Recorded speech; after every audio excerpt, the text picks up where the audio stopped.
이 영화를 만약에 누군가가 뭐 10점 만점에 10점 하면서 무슨 걸작이다, 뭐 역대급이다, 뭐 역대 최고작이다, 뭐 이런 식으로 입을 터는 양반이 있다면은 그거는 뭐 그 양반의 취향이겠지만은 제가 봤을 때 그 양반은 이제 오디세이 홍보팀에서 입금을 시원하게 해준 걸로 나는 그 생각이 돼요. 대규모 전투나 대규모 병력이나 막 가슴이 웅장해지는 그런 전투는 없어요. 로히림 후후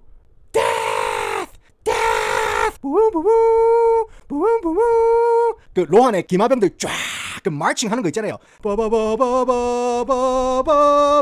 하면서 쫙 마칭 하는 거 있잖아요. 그런 어떤 그 가슴 웅장해지는 그 가슴 벅차는 그런 거 있잖아요. 그런 거 없어요. 자, 여러분들 영화 오디세이 미국 극장 개봉 첫날에 바로 시청했습니다. 자, 일단 저는 풀 아이맥스로 촬영을 했으니까 당연히 아이맥스로 관람을 하기는 했는데 압도적인 스케일의 막 대규모 전쟁 씬은 없어요. 그러니까 드라마나 서사 위주기 때문에 사실상 아이맥스로 관람을 안 해도 별로 상관이 없습니다. 이거는 내가 오늘 밥값을 조금 줄여서라도 아이맥스로 보겠다, 필요 없어요. 오늘 내가 메가커피를 사 먹더라도 오늘 아이맥스 내가 보겠다, 그럴 필요 없어요. 일단 저는 연기나 캐스팅, 편집 방법이나 기승전결, 이야기 전개 방법, 그리고 의상, 음악, 대사, 액션, 그리고 영화가 전달하고자 하는 메시지에 대해서 지극히 제 주관적인 관점을 이야기해드릴 겁니다. 여러분은 여러분의 관점이 있겠죠. 그거를 여러분들이 댓글로 이야기해 주시는 건 좋지만은 죽창으로 쑤시는 그런 거는 좀 자제해 주시면 감사하겠습니다. 이게 제 주관적인 관점이죠, 그죠? 오케이. 그리고 어차피 이 영화는요 소설을 바탕으로 만든 영화이기 때문에 결말은 이미 다 아실 겁니다. 몇천 년이 된 이야기 결말을 스포를 한다고 해가지고 또 죽창을 들지 마시고요. 아시겠죠?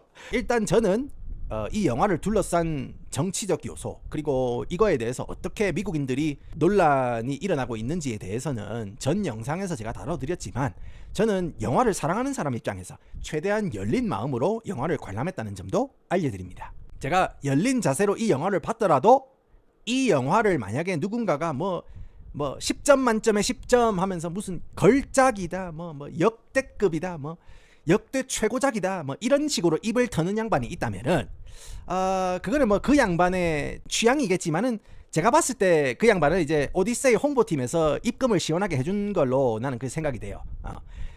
저는 결코 크리스토퍼 놀란 감독의 최고작 경신작이나 10점 만점에 10점이라고 할 수는 없는 작품이었다고 말씀을 드립니다. 제가 제 평점은 마지막에 말씀을 드릴게요. 아시겠죠? 그러니까 일단 끝까지 한번 들어보세요. 배우들이나 연기에 대해서 말씀을 드리겠습니다. 여기에서는 뭐 별 스포가 없는 거예요. 오케이? 그러니까 쭉 따라오시면 됩니다. 첫 번째, 앤 해서웨이.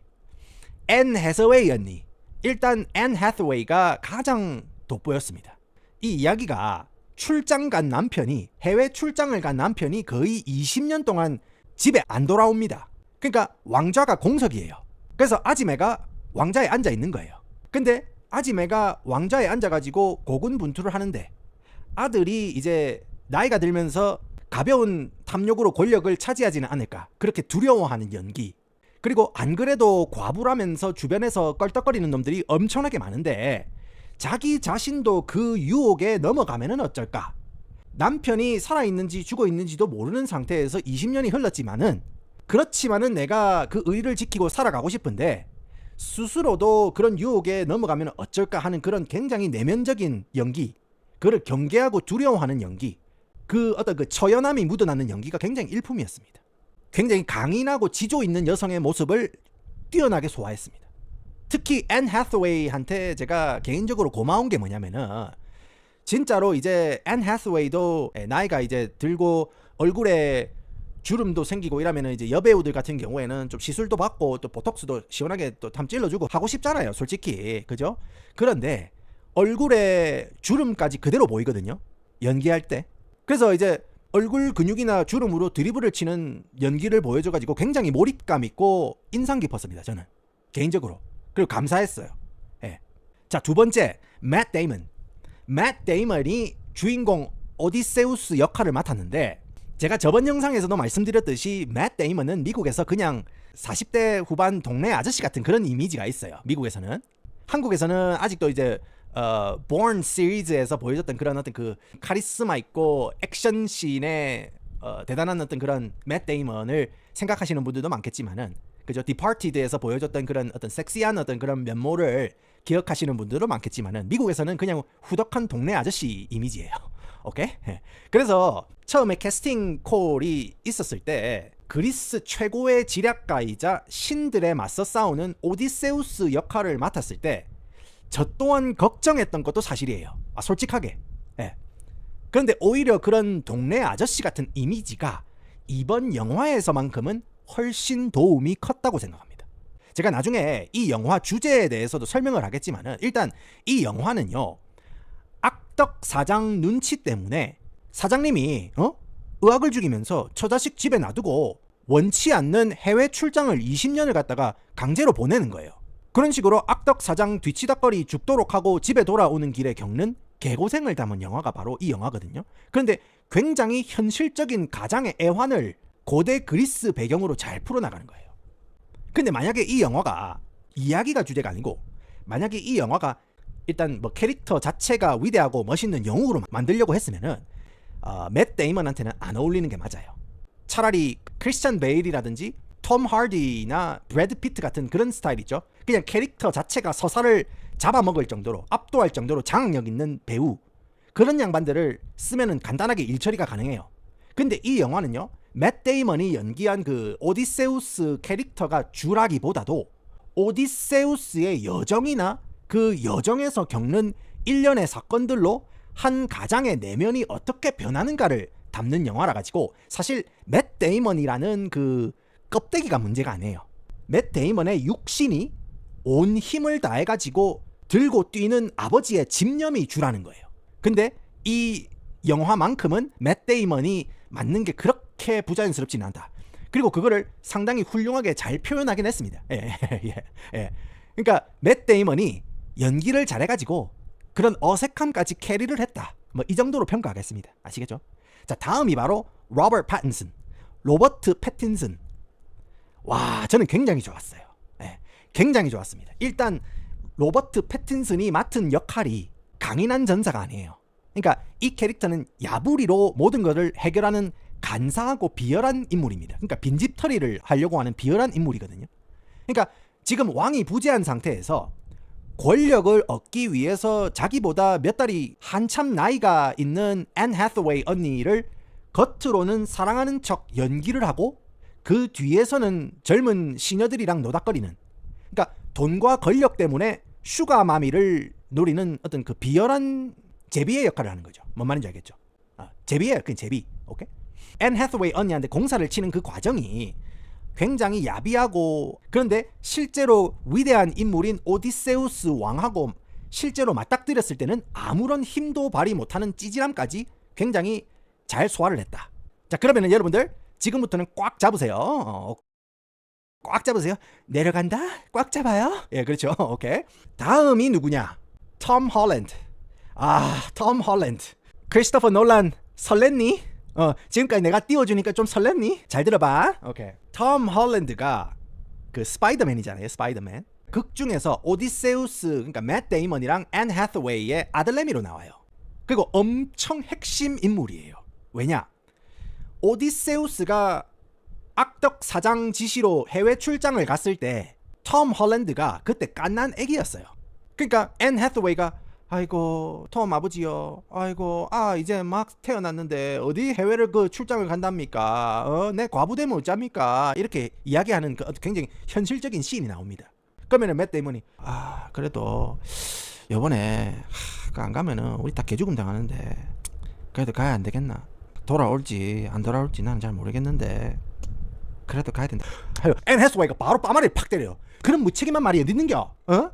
이제 막 태어나가지고 돌도 안 지났는데 뭐 못 돌아온다니 뭐 죽으면 어쩌니, 그런 무책임한 이야기를 하는 게 어디 있는겨? 뭐 이런 식으로 이야기를 해요. 그러니까 맷 데이먼이 해외 출장을 나갈 때 톰 홀랜드는 갓난 애기였다는 거예요. 그러니까 아버지를 본 적도 없고 기억도 없습니다.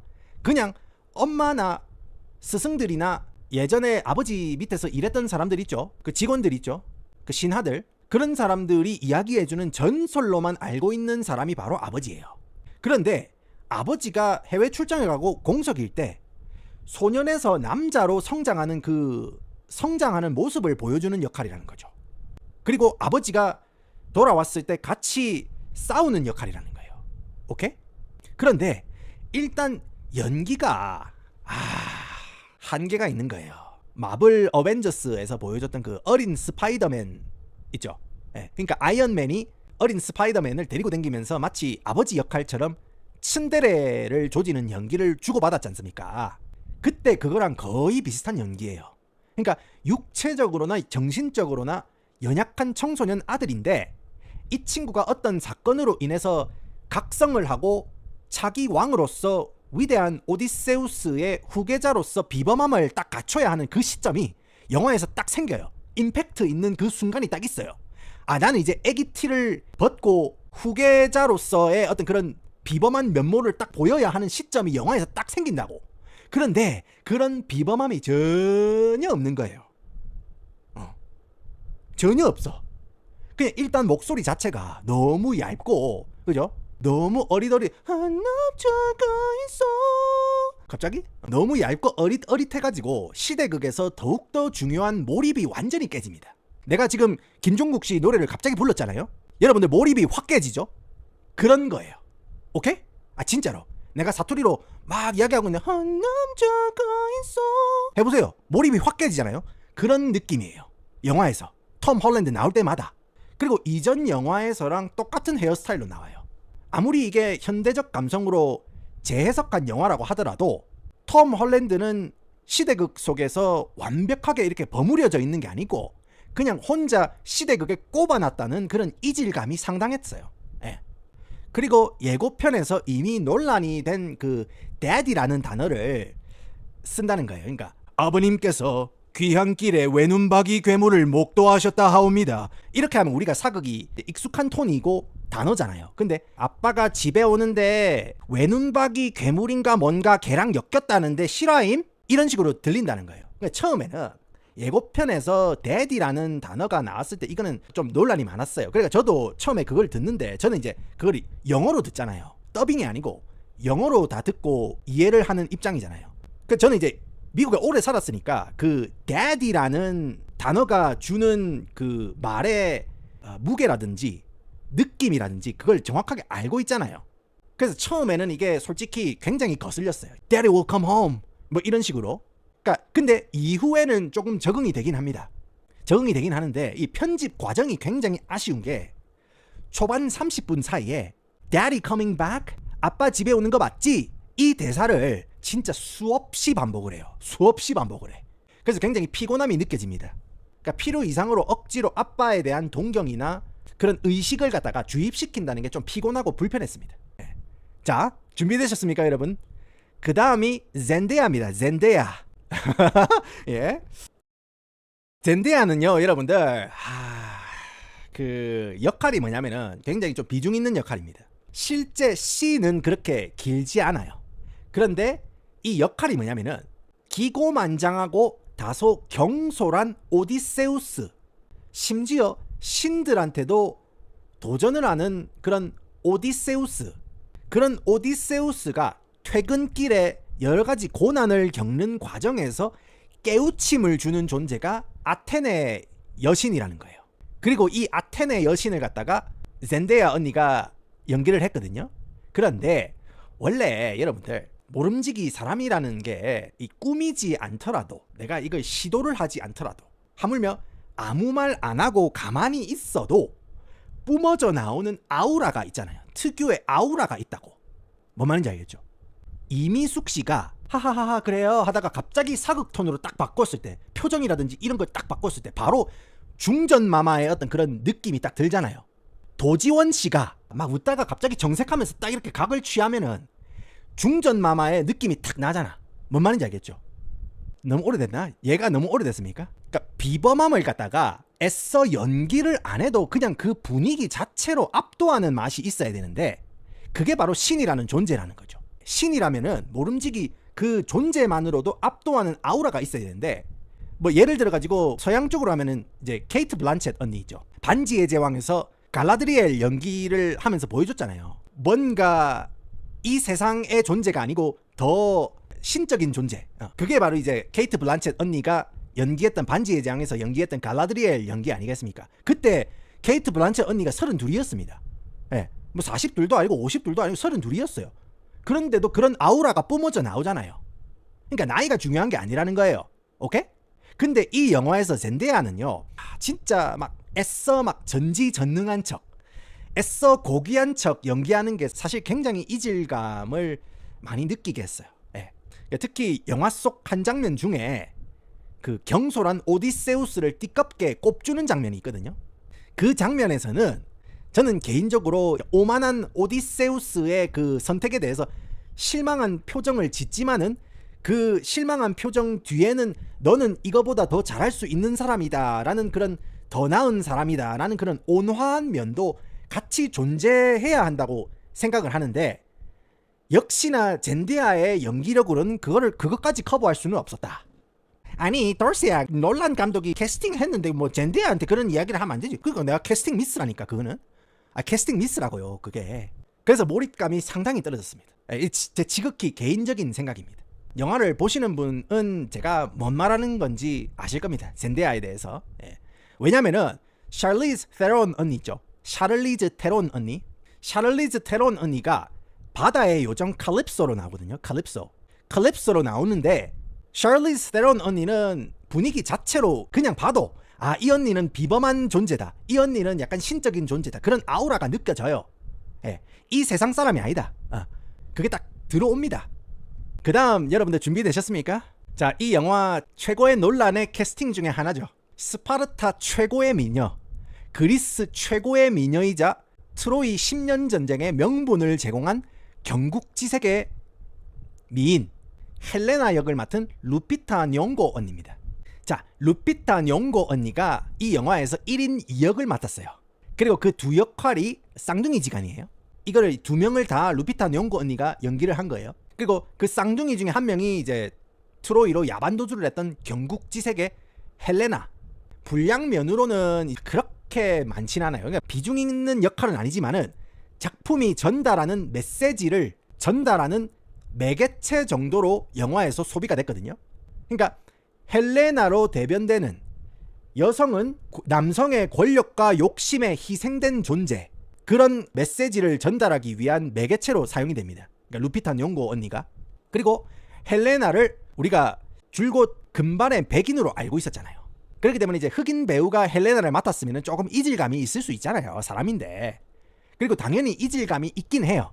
근데 분량이 너무 적어가지고 이질감을 막 느낄만 하면은 싹 장면이 바뀌어요. 그래서 저는 그렇게 큰 의미를 두지는 않았습니다.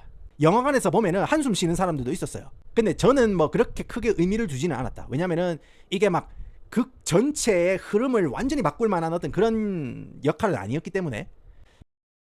바로 그 다음이 바로 세르시 역할을 맡은 세만타 모튼 언니예요. 세만타 모튼 언니거든요. 자, 보입니까? 자, 보셨죠? 오케이. 세만타 모튼 언니가 상당히 미국 내에서는 논란이 되는 역할이었어요. 세르시 역할을 맡을 때. 왜냐? 세르시라는 캐릭터가요, 엄청난 미모나 이런 분위기로 남자들을 완전히 환장하게 만드는 그런 역할이거든요. 그런 다음에 오디세우스 일행을 갖다가 돼지로 변신시키는 마녀 역할이에요. 근데 지금 미국에서 논란이 되는 이유가 뭐냐면은 이 세만타 언니가 적어도 미국인들 관점에서 봤을 때는 그런 전사들을 홀라당 홀릴 듯한 그런 외모랑은 좀 거리가 멀다는 게 사람들의 어떤 그런 의견인 거예요. 그런데 저는요, 이 언니가 외모적으로 뭐 어떻든 저렇든 간에 이거보다도 연기가 대단했어요. 일품이었습니다. 그래서 나중에 연출에서도 제가 말씀을 드리겠지만은 그 마녀 특유의 굉장히 그 음침하고 공포 영화적인 그런 오싹함을 갖다가 이 언니가 굉장히 잘 표현했다고 생각하거든요. 그래서 저는 세르시 이 파트에서, 이 시퀀스에서는 영화가 괴수 영화 비슷하게 가다가 갑자기 공포 영화로 이렇게 장르가 탁 변하는 그런 모멘트가 있다는 거죠. 그걸 이제 봉준호 감독이 잘하잖아요. 근데 그게 전체 이야기랑 융화가 잘 안 되면은 이게 짬뽕이 돼버리고 중구난방으로 이야기가 산으로 가는 그런 느낌이 있을 수 있다고. 근데 이거는 분위기나 연출이나 이질감 없이 굉장히 잘 녹여놨어요. 공포영화적 분위기를. 그런 면에서는 이 셀시 역할을 맡았던 세만타 언니가 연기적으로 중심을 굉장히 잘 잡았다. 그래서 저는 세만타 모튼 언니의 셀시 굉장히 인상 깊었다. 자, 여러분들 준비되셨습니까? 마지막이 바로 전 엘렌 페이지 언니, 현 엘리엇 페이지 언니 행님입니다. 일단 캐스팅부터 논란이 굉장히 거셌습니다. 그거에 대해서도 제가 전 영상에서 자세히 언급을 해드렸습니다. 당시 그러니까 2004년 개봉했던 트로이라는 영화에서 브래드 피트가 연기했던 그 그리스 최강의 전사 아킬레우스를 엘리엇 페이지가 2026년에 오디세이에서 연기할 거라는 루머와는 다르게 왜소하고 힘이 없지만 자신을 희생해서 대업에 일조하는 시논이라는 캐릭터를 연기를 했어요. 시논. 일단 연기 자체는요, 솔직히 그렇게 무리는 없었어요. 연기 자체는 일단 솔직히 그렇게 무리는 없었어요. 만약에 영화를 시청하는 사람이 엘리엇 페이지 행님 언니가 누군지 모르고 스크린 밖에서 일어나는 논란이 뭔지 모르고 그냥 영화만 딱 봤다. 그러면은 그냥 좀 뭐 왜소한 배우 하나 갖다 쓰는구나 싶을 거예요. 그런데 이 시논이라는 캐릭터 자체가 왜소하고 약해서 무시받는 존재지만 겉모습과 관계없이 위대하고 가치가 있고 존중받아야 하는 존재라는 그런 다양성 존중의 메시지를 가지고 있는 매개체성 캐릭터이기도 해요.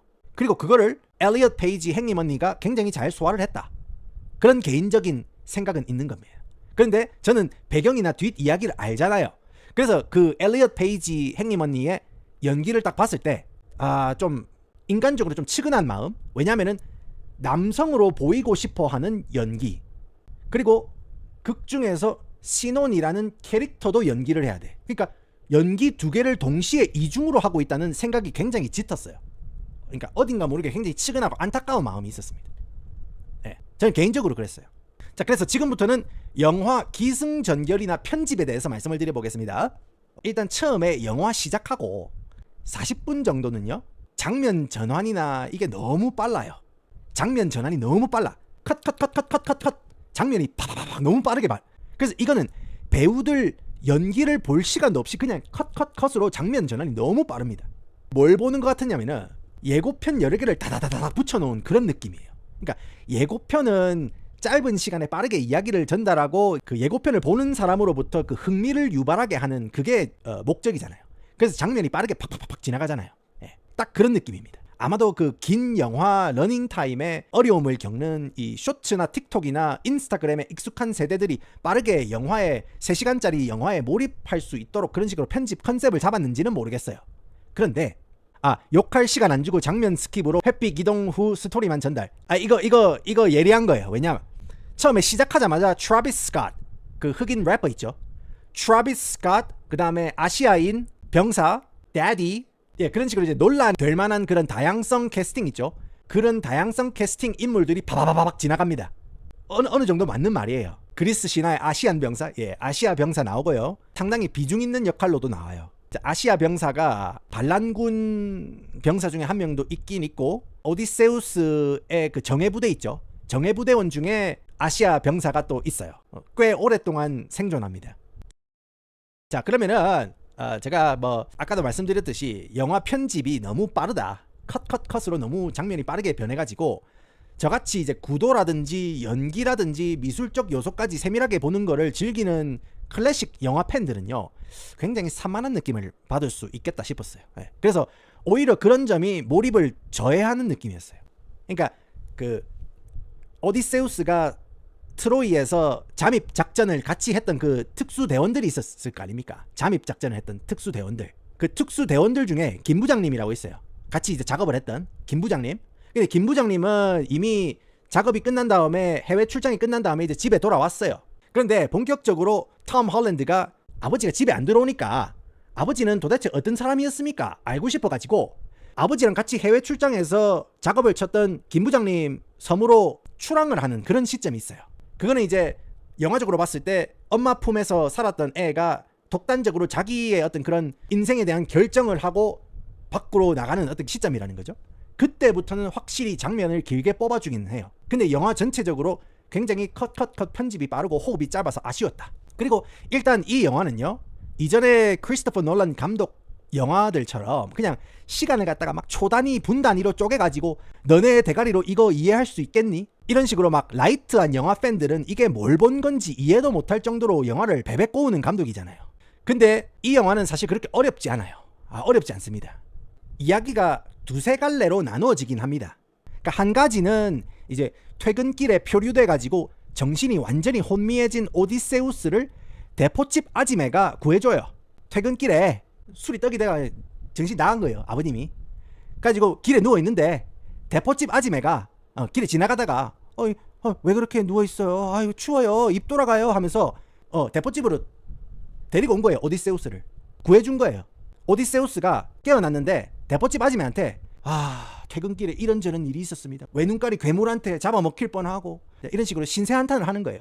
그러면서 자기한테 어떤 일이 있었는지 심리 상담 테라피 세션처럼 이런저런 그 이야기를 대포집 아지매한테 해주는 그런 회상 서사가 하나가 있고, 그리고 톰 홀랜드가 아버지랑 출장 같이 갔다가 먼저 퇴근한 김 부장 삼촌한테 가가지고 듣는 아버지의 영웅담, 그게 하나가 있는 거고, 그 다음에 이제 앤 해서웨이 언니가 남편 해외 출장 장기 출장 가가지고 오는지 안 오는지도 모르고 남편 나가 있는 사이에서 집에서 모든 걸 독박 쓰고 고군분투하는 그 이야기 하나, 그리고 이렇게 세 가지로 나눠졌던 이야기가 나중에 이런 식으로 한 번에 쫙 이야기가 합쳐집니다. 그러면서 왕의 귀환 스토리로 이야기가 아다리가 탁 합쳐져요. 거기에서 나오는 짜릿한 연출이 있어요. 그게 굉장히 맛있어요. 자, 그러면은 영화 처음부터 제가 굵직굵직한 어떤 그 영화의 에피소드들에서 느낀 점을 말씀을 드리게요. 예, 이거는 여러분들 이제 그 좀 스포가 있을 수 있는 거예요. 스페셜 보스가 조금 있는 겁니다. 일단 크리스토퍼 놀란 감독이 가장 잘하는 게 뭡니까, 여러분들? 슈퍼히어로 영화도 실제로 있을 법한 이야기, 실제로 이게 이런 일이 생기면은 이렇게 일어날 것이다 싶을 정도로 현실화를 시키는 거를 정말 잘합니다. 그게 이 영화에서 발휘된 게 뭐냐면은 트로이 목마, 우리가 역사서나 막 사파나 뭐 이런 거에서 본 거는 트로이 목마가 엄청 크잖아요. 막 바퀴도 달려있고 막 엄청 크잖아요. 근데 이 영화에서는요, 목마가 그렇게 크지 않아요. 그래서 굉장히 협소한 공간에서 정예부대들이, 다 큰 어른들이 그죠, 서로 뒤엉키고 목마 안에 숨어가지고 간신히 딱 매복할 수 있는 그런 만큼의 크기예요. 그래서 좀 더 현실감이 있는 거예요. 그리고 이제 2004년에 개봉했던 그 트로이 영화에서는 실제로 목마 안에 있는 전사들이 얼마나 그 안에서 힘든지, 그 좁은 목마 안에서 얼마나 뺑이를 치는지, 그거에 대한 묘사보다는 어떻게 몰래 밤에 빠져나와가지고 트로이를 정복했는가, 그거에 중심이 잡혀져 있잖아요. 근데 이 영화는요, 트로이 목마 안에서 그렇게 더운데 다 큰 남자들이 서로 뒤엉켜가지고 목마 막 움직이는데 막 쏠리고 막 안 들키려고 막 조용히 하려고 하고, 그 다음에 목마를 갖다가 바닷가에 버렸어요. 그러니까 목마 다리 쪽 있죠, 다리 쪽 여기는 밑에 쪽에는 바다 밀물이 들어와가지고 밑에 있는 대원들은 제대로 숨도 못 쉬고 익사할 위기까지 빠지기도 합니다. 그리고 대원들이 이제 목마 안에서 이제 생리 현상도 처리를 하는 그런 것까지 굉장히 처절하게 실감 있게 표현을 했어요. 저는 그 장면에서 던커크 있죠, 덩케르크라고 합니까? 덩케르크 그 탱크 안에서 매복하는 군인들 씬 있잖아요. 그게 기억이 나는 거예요. 그리고 이제 씬 중에 목마에 혹시나 누가 들어있는 거 아닌지 이제 트로이 병사들이 칼로 목마 틈을 이렇게 푹푹 쑤시는 장면이 있어요. 그거는 이제 퀸틴 타란티노 감독 그 작품 중에 이제 Inglourious Basterds라는 그 영화에 보면은 집 마루바닥에 유대인들이 이렇게 숨어있는 장면이 있잖아요. 그게 생각이 나기도 했어요. 예. 그래서 그게 굉장히 스릴 있었다. 그 다음이 사이클롭스 시퀀스, 그러니까 그 외눈박이 괴물 있죠. 그게 약간 그 진격의 거인 느낌이에요. 그 장면에서는 이제 거인이 살고 있는 그 동굴에 갇힙니다. 근데 이제 탈출하는 방법을 생각해내는 게 이게 약간 게임 퀘스트 깨는 것처럼 굉장히 아기자기한 재미가 있었어요. 그런데 그 다음이 문제입니다. 그 다음이 문제. 그 다음이 완전 쓰레기예요. 어떤 섬에 도착을 해요, 대원들이, 오디세우스 대원들이. 근데 그 섬에 어떤 완전 무장한 거인들이 등장합니다.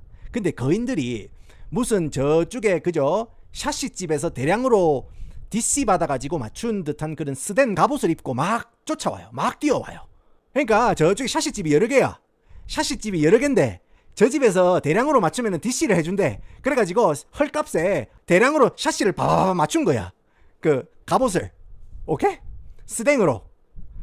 진짜 그 씬이 약간 그 반지의 제왕 우르크하이 씬처럼 뭔가 압도적인 전투력의 존재들한테 완전히 힘으로 제압당하고 무기력함을 느끼고 도망치는 장면이라는 거죠. 근데 거기에서 실소가 터져 나오는 거예요. 예. 무슨 그죠? 쌍화탕 담겨있는 보온병들이 쫓아오는 것 같아. 아 진짜로. 뭔 생각으로 그게 좋은 아이디어라고 그거를 채택했는지 모르겠는데 아무튼 굉장히 골 때리는 장면이었습니다. 그리고 아까 언급했던 그 셀시 장면 있죠. 그거는 굉장히 연출이 좋았다고 생각해요. 그러니까 영화 전체가 뭔가 거대하고 덩치가 큰 아니면은 대자연의 어떤 극대노에 맞서 싸우는 피지컬적으로 압도당하는 물리적으로 압도당하는 존재들이랑 맞서 싸우는 구도에서 셀시 씬에서는 그냥 외진 섬에 혼자 살고 있는 섬마을 아지매를 대적하는 그런 느낌이라는 거예요. 그러면은 유일하게 오디세우스나 군인들이 물리적으로 압도할 수 있는 존재임에도 불구하고 셀시가 심리적으로 대원들을 완전히 복종을 시킵니다. 그리고 그 특유의 그 음산하고 기분 나쁜 에피소드를 전체적인 영화에 이질감 없이 잘 표현했다. 그런 생각이고, 그 다음이 뭐냐면 사이렌. 저는 이 에피소드가 압권이었어요. 사이렌이 뭐냐면은 오디세우스가 마녀 셀시의 유혹에 안 넘어가고 퀘스트를 깬 거예요. 셀시가 먹고 너도 돼지가 되자 하고 유혹을 했어요. 그렇게 유혹을 했는데 오디세우스가 정신력으로 그걸 안 넘어갔어. 그래서 퀘스트를 깼어요. 그러니까 셀시가 퀘스트를 깼으니까 다음에 어떤 일이 일어날지 내가 너에게 이야기를 해주겠어 하면서 셀시가 오디세우스한테 지금부터 일어날 일들에 대해서 예언을 딱 해줘요. 공략집을 딱 주는 거예요. 퀘스트를 깼으니까. 그게 바로 이제 사이렌 퀘스트인 거예요. 다음 퀘스트가. 근데 사이렌이 있는 해협을 이렇게 지나가는데 사이렌이 부르는 노래를 들어버리면은 그거에 홀려버려요. 그렇게 홀려버렸을 때 배를 난파시키는 괴물들이 배를 부수는 그런 퀘스트거든요. 그래서 그거를 들으면 안 돼. 지금 퇴근길에 엄청나게 고난을 겪으면서 몸과 마음이 완전 맛이 간 상태예요. 대원들이. 그런데 사이렌이 부르는 그런 그 육체적인 정신적인 쾌락이나 편안함을 유혹하는 노래가 들려옵니다. 한잔하고 가. 라면 먹고 갈래? 지금 집 비는데 뭐해? 그런 육체적 쾌락의 편안함을 유혹하는 노래가 팍 들려오는 거예요. 그런데도 그거를 대원들이 두 귀로 들어버리면은 그 유혹에 넘어가가지고 바다에 뛰어들고 막 죽거나 파멸을 맞이합니다. 근데 여기서 오디세우스가 선원들은 초 만드는 그 왁스 있죠. 그걸로 귀를 막아라고 지시해요. 노이즈 캔슬링을 하는 거지. 그런데 오디세우스는 자기 자신은 귀를 안 막고 그거를 들어보는 대신에 돛대에 자기를 묶어라고 지시를 합니다.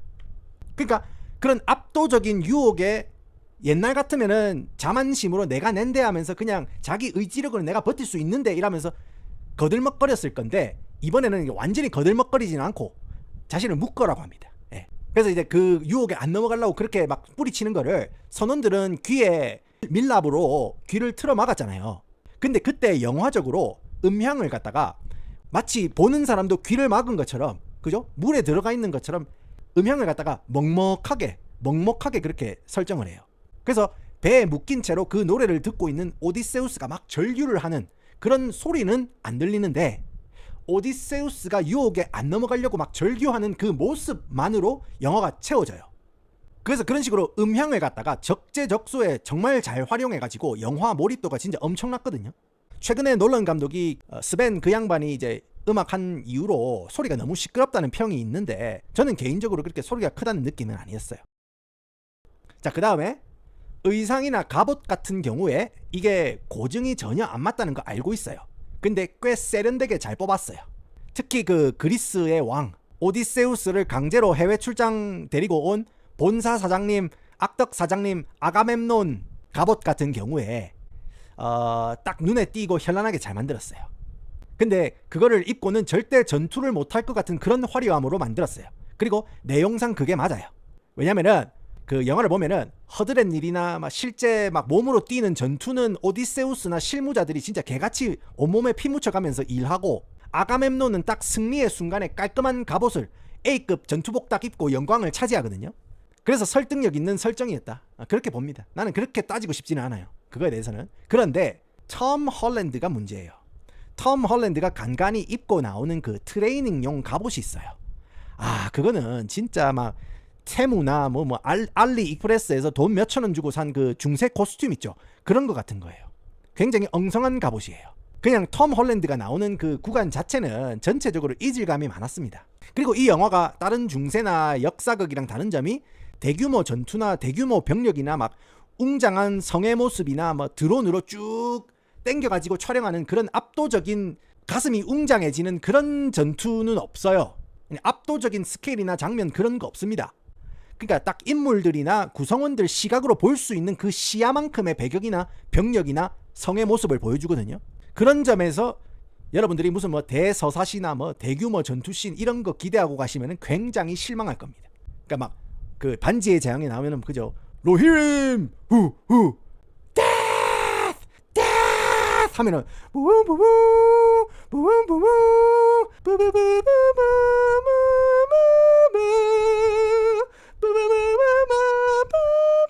그 로한의 기마병들 쫙 그 마칭 하는 거 있잖아요. 바바바바 하면서 쫙 마칭 하는 거 있잖아요. 그런 어떤 그 가슴 웅장해지는 그 가슴 벅차는 그런 거 있잖아요. 그거 안 나옵니다. 그런 거 없어요. 그런 거를 기대하고 가면은 실망할 거예요. 그런데 역시 로케이션 촬영, 역시 순정의 맛은 좋았다. 실제로 이제 시칠리아 섬 가가지고 터키나 그리스 이런 데 가가지고 실제 자연에서 촬영을 많이 했거든요. 그래가지고 이제 확실히 바람의 질감이나 표현 같은 게 훨씬 자연스럽고 좋아요. 그러니까 진짜 예전 클래식 영화 같은 느낌이 있어서 반가웠습니다. 자, 그러면은 결말이나 주제나 메시지입니다. 뭐 이거는 어차피 결말은 여러분들 다 이거는 소설로도 나왔고 그죠, 역사서에도 나온 거니까 뭐 별로 여러분들이 이거는 뭐 개의치 않으실 거겠지만은 일단 이 영화는요 역시나 크리스토퍼 놀란 감독 특유의 그 가족에 대한 메시지가 굉장히 강한 영화입니다. 장기 출장을 간 남편도 막 일 때문에 자기 가족 다 집에 놔두고 해외 출장을 갔잖아요. 그리고 아지매가 집에 남아가지고 독박 쓰고 애 키우고 공과금 내고 남편 없는 과부라고 무시하는 놈들, 찝쩍거리는 놈들도 전부 다 견뎌내고 했거든요. 유혹이라든지 그런 거를 이겨내는 의리나 사랑. 그리고 이제 사장님이 그죠, 의학 죽이면서 너 승진 안 하고 싶어? 이러면서 명령하는데 안 가면은 집안 사람들 전부 다 개죽음 당하게 생겼어요. 그래서 본사 사장님이 강제로 해외 출장에 가라고 해가지고 출장을 갔는데, 아니 몇십 년 동안 집에 안 돌아오고 출장을 간 아버지가 집에 돌아오는 길에 자기 오만이라든지 성숙하지 못한 선택으로 온갖 어려움, 개고생을 당하게 됩니다. 심지어 퇴근길에 유흥가 앞을 지나가는데 거기서도 유혹에 빠지면 안 된다. 그런 어떤 그런 메시지가 있는 거예요. 그리고 배가 완파되고 표류해가지고 정신을 잃었을 때 대포집 아지매 칼립소가 표류된 오디세우스를 7년 동안 가스라이팅을 하고 데리고 있었어요. 7년 동안 연꽃 열매 먹이면서 7년 동안 가스라이팅을 하면서 데리고 있었어요. 심지어 자기랑 같이 살면은 영원히 안 늙고 영원히 살 수 있대. 무려 샤를리즈 테론 언니가 자기랑 같이 살면은 안 늙고 영원히 살 수 있대요. 오케이? 그런 유혹이 있음에도 불구하고 칼립소 곁을 떠납니다. 대포집 아지매의 어떤 그 유혹의 손길을 뿌리치고 집으로 향합니다. 그리고 모든 걸 깨닫고 난 다음에 이제는 신들과 맞서 싸우거나 거부하지 않고 그냥 난파선 조각 모아가지고 뗏목 하나 만든 다음에 그냥 대자연과 신들한테 자기를 맡겨요. 운명을 맡겨버립니다. 그렇게 모든 걸 내려놨을 때 파도가 자연스럽게 고향 섬으로 인도를 합니다. 근데 그렇게 돌아온 고향인데 이미 집구석은 박살이 나 있고 외간 남자들이 자기 집처럼 들락날락거리면서 찝쩍거리고 있는 상황이에요. 그래서 거지로 왕이 성 안에 잠입을 하는데 제우스 법에 의하면은 여행자나 손님을 내치지 말고 대접을 해야 하는 그런 법이 있거든요. 그래서 거지라도 여행자니까 성 안으로 들어오게 해줘요. 그래서 이제 왕비가 앤 해서웨이 언니가 거지를 이제 먹입니다. 같은 연회장에서. 그때 자기 신분을 숨기고 목도한 그 와이프한테 찝쩍거렸던 제비 로버트 패틴슨, 그러니까 만두라한테 찝쩍거리는 젊은 제비 있죠. 로버트 패틴슨은 이 사람이 왕인지 모르고 그냥 거지라 가지고 업신 여기는데, 근데 왕은 말하는 게 굉장히 비범한 게 그게 딱 나오거든요. 연기에서. 그게 묘사가 굉장히 잘 됐습니다. 그리고 자기 신분을 숨겨야 하는 왕이 귀환했는데 초라하기 짝이 없는 거예요. 가장 밑에서부터 다시 시작하는 거예요. 그러니까 왕이라는 이유만으로 돌아와가지고 오만하게 다시 왕자를 차지하고 앉는 게 아니고 왕권을 노리는 무리에 맞서가지고 경쟁해가지고 다시 왕비 옆에 앉을 자격이 있는 남자, 그거를 증명하는 게 바로 오디세우스의 결말인 거예요. 그러니까 투쟁에서 직접 왕의 자격을 되찾겠습니다. 다만 저는 이게 아쉬운 게 뭐냐면은 놀란 감독은 역시 액션에 약하다. 마지막에 보면은 왕의 귀환을 증명하기 위해서, 그 자격을 증명하기 위해서 액션 씬이 굉장히 많아요. 그러니까 1대 100으로 정무문을 찍는 장면이 있어요. 막 1대 100으로 이렇게 탁탁탁탁탁탁탁 영춘권 1대 100으로 하는 그 영춘권 장면이 있어요. 그러니까 서양식 영춘권.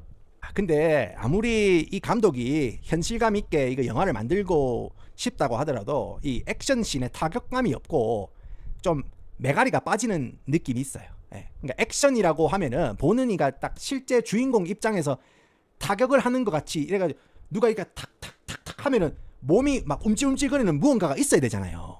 근데 그런 게 없는 거예요. 타격감이 없는 거예요. 이 정도로 액션에 소질이 없으면은 그냥 무술 감독이나 액션 장면은 외주를 맡기는 게 좋지 않나. 정두홍 감독 있죠. 정두홍 감독님한테 외주를 맡기는 게 좋지 않겠나. 뭐 그런 생각이 들었습니다. 그래서 액션 씬이 굉장히 약했다. 그리고 반란군에 맞서가지고 1대 100으로 싸우기 전에 일단 정신적으로 다시 왕자에 앉기 위한 자격이나 인성을 갖추어야 한다. 그런 메시지가 있는 거예요. 지난날에 자기 삶을 반성하고 이거 후회하는 그런 거를 그 여왕이 거지를 이렇게 초대한 다음에 이 거지가 왕인지 모르잖아요. 근데 거지도 자기가 왕이라는 거를 안 밝히는 거예요.